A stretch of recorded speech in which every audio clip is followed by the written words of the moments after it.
All right, hey guys, Jerry from Showtime Audio. So if you ever wanted to know what the back of a Ferrari Roma looks like, ta-da! Look at Hondo's amazing work. I mean, this is what has to happen in order to find a home for the rear radar receiver.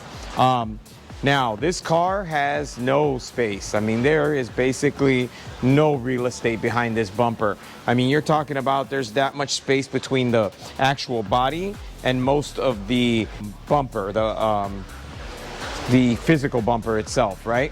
And then the other issue that we have is this car has this carbon fiber diffuser, and you cannot run the radar receiver through the carbon fiber. It will actually jam and mess up the reception. So we have to stay above that. If it didn't have the carbon, we could probably make a mount and put the radar receiver much lower. But because it has the carbon fiber, we're gonna have to find a home above it. So this is the original crash bar for the vehicle, the bumper.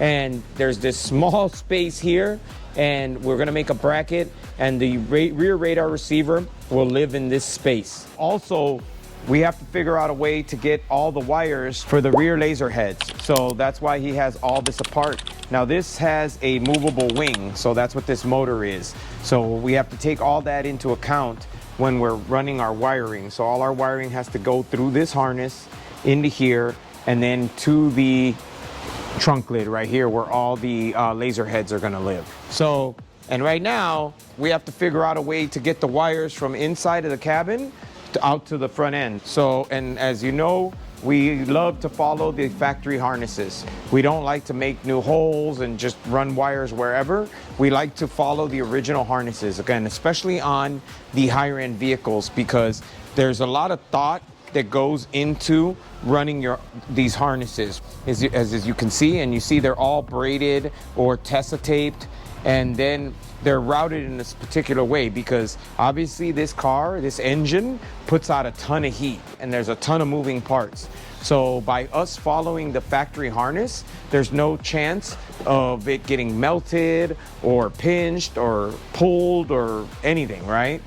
Show you on the back here real quick. So just to give you an idea, see, even like here, see, this is a heat shield. So this protects this wire from getting cooked because it's obviously really close to the exhaust or something in the vehicle. Also a heat shield, like it's a heat reflector to keep heat away from that area. Even the entire sensor is encased in this case. This is a rear park assist.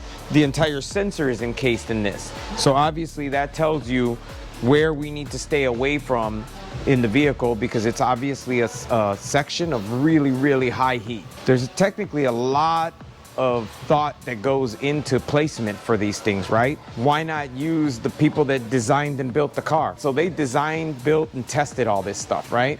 Why do you want to reinvent the wheel? Follow their lead. The map is here. They may not be telling us how to put it in or telling us where to put it, but they're showing us by the way their harnesses are routed, by showing us with the heat tape, with the reflective tape. All those things are clues that tell us where to stay away from and where we can live.